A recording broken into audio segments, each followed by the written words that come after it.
constitutionalist, as a man who was honored to serve in the Senate. But as an institutionalist, I believe the threat to our democracy is so grave that we must find a way to pass these voting rights bills. Debate them, vote, let the majority prevail. And if that bare minimum is blocked, we have no option but to change the Senate rules, including getting rid of the filibuster for this. And for the president, this is not just a battle about this moment.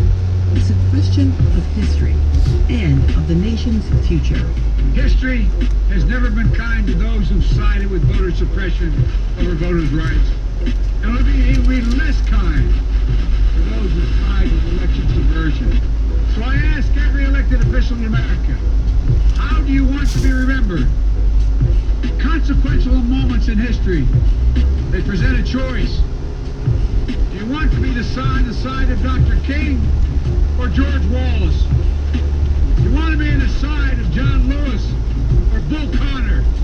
Do you want to be on the side of Abraham Lincoln or Jefferson Davis? This is the moment to decide, to defend our election, to defend our democracy.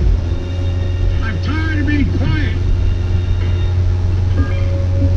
Joining me now is our voting rights bestie, Ari Berman, senior reporter at Mother Jones, covering voting rights. Ari, as always, welcome back to the show. Hey, Melissa, great to be back. Thank you. And also here is Barbara Arnwine, president and founder of the Transformative Justice Coalition. Barbara, I can't even say your name without smiling. It's so good to have you. It's wonderful to be on. Thank you, Melissa. And I can't always give you credit for starting this week in voter suppression back in 2011 when nobody wanted to talk about it. Thank you for your leadership.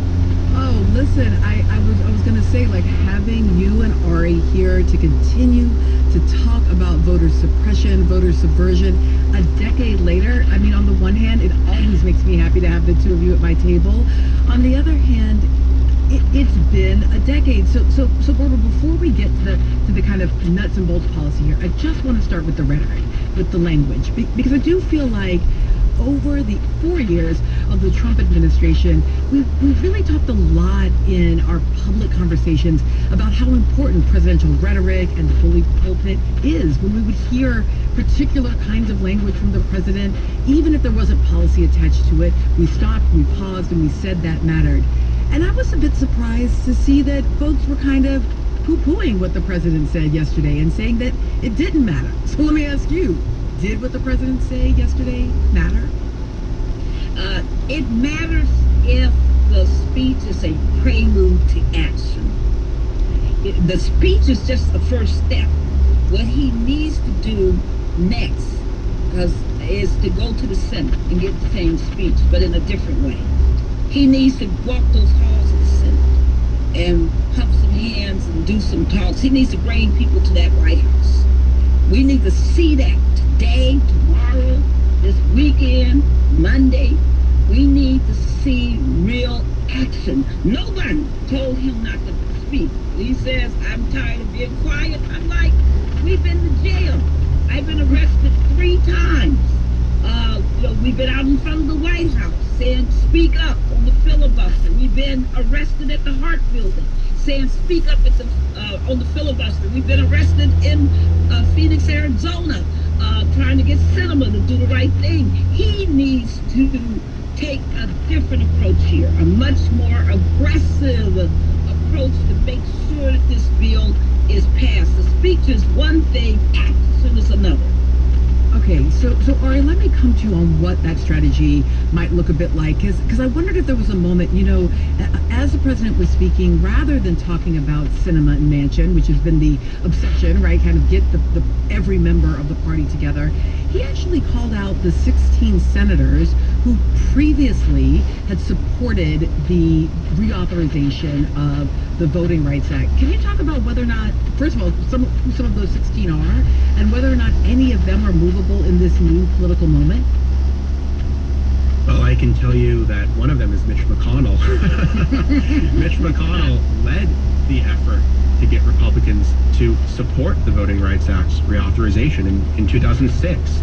He said, if it ain't broke, don't fix it, meaning that reauthorize it for another 25 years. And of course, after the Congress voted 390 to 33 in the House and 98 to 0 in the Senate to reauthorize the Voting Rights Act, the Supreme Court gutted it 7 years later. And then virtually no Republicans have supported reauthorizing the Voting Rights Act since. Lisa Murkowski was the only Republican to sign on to the John Lewis Voting Rights Advancement Act. But I think the larger purpose of the Biden speech was Democrats have been pursuing a two-track strategy with Joe Manchin and Kyrsten Sinema. They've applied a lot of internal pressure. There's been a lot of internal discussions with them about the filibuster.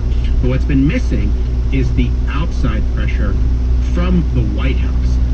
Barbara and lots of other activists have been applying the outside pressure from the grassroots level. But people have really wanted Biden to make the case of why this needs to be done now and why Democrats have to do it alone if it comes to that. And I think they've been waiting for the White House to make that case. Biden gave a major speech about voting rights in July, but didn't mention the filibuster. And then months and months and months passed, and the White House basically said nothing about the threats to our democracy. And so there is a real question of whether this is too little, too late. But I think that the words by the president matter.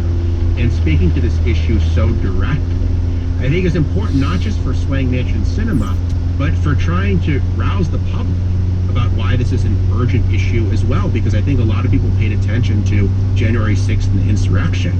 But what they haven't paid as much attention to is everything that's happened since the insurrection, which has essentially been an insurrection through other means. Okay, so all right, I want to walk through a couple of these. So Barbara, let me come back to you on this point that both you and Ari were making here about this outside pressure that has been applied, the work of activists, of local folks, of communities, of national organizations, the kind of shouting it from the rooftops work, and as you've been pointing out, literally in the jail cells, and yet, you know, we had several Georgia groups announce that they were not, on Monday, they announced they weren't going to attend the president's speech yesterday. They skipped the speech. And, you know, just kind of like watching some of it happen around media and social media, help me to understand that landscape of sort of where voting rights activists and organizations are on a moment like what happened yesterday. Well, I think they are discussing because think about it.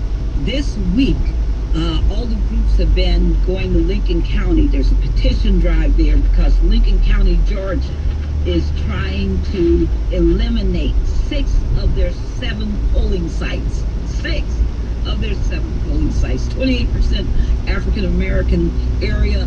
That means that there would be only one in the downtown district, which would take a lot of people to drive. There's no Lyft, there's no Uber folks, there's no buses. It would be an insane, insanely disenfranchising measure. And they've been working on that all week, and they're like, no, we don't need you in Georgia telling us what to do, especially when while you're here, the Georgia state legislature is voting to reduce drop boxes, taking 100 from, going from 100 plus in Fulton County to only 23 by their measure. All these disenfranchising measures, what you say in the speech won't change any of that. What will change it if you had given this speech in the Senate? They are saying, great speech, wrong location, wrong place. Be there, the only people who can make the change, who can pass the John Lewis Voting Rights Advancement Act, the only people who can pass the Freedom to Vote Act is the Senate, the senators, and that's who you need to be focusing your attention on. It's good to rile up the base. It's good to make people aware of what's happening in these states, but it's urgent to get the Senate to take action, and that's what people were saying, and I don't blame them. I understand their frustration, and I really support their saying, let's get this done, let's stop the theatrics. It is absolutely imperative that you use not just your pulpit, but you use your presidential bully power, your presidential power to persuade and to influence and to create and generate the right votes. That's what we need right now. That's going to be the telling point of all of this. Right, so this is what I want to do is we're going to take a quick break, but when we come back, I want to walk through, Ari, with you what those two big pieces of legislation are. Again, I know we've done it before, but I'm going to want you to walk through those two pieces of legislation that need to move, and then also really to think about, okay, what are the incentives that might move a mansion, that might move a cinema, and is there any hope for Senator Tim Scott? I mean, I don't know. Ari, Barbara, pause with me. We'll be right back in a moment.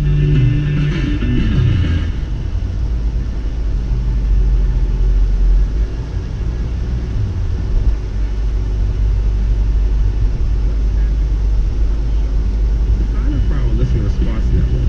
Just text the word START to 70101. Again, that's START to the number 70101. Standard data and messaging rates may apply. And you can text the word STOP anytime to opt out. The takeaway is supported by Indeed with Instant Match, a hiring tool instantly delivering to businesses a list of candidates whose resume on Indeed match the job description.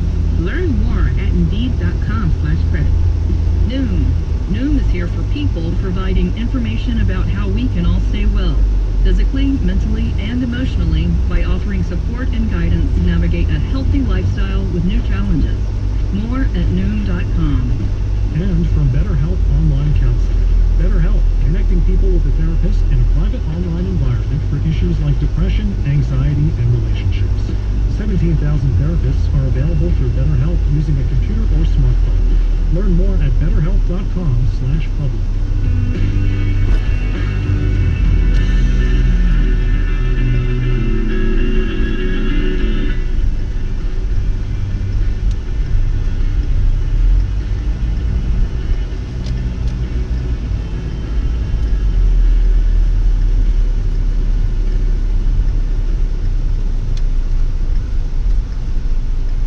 Supporting WHYY Trenton Area Soup Kitchen. This month observing its 40th anniversary, feeding people in the Trenton area and offering programs to improve quality of life. During the pandemic, Craft has served more than 750,000 meals. TrentonSoupKitchen.org.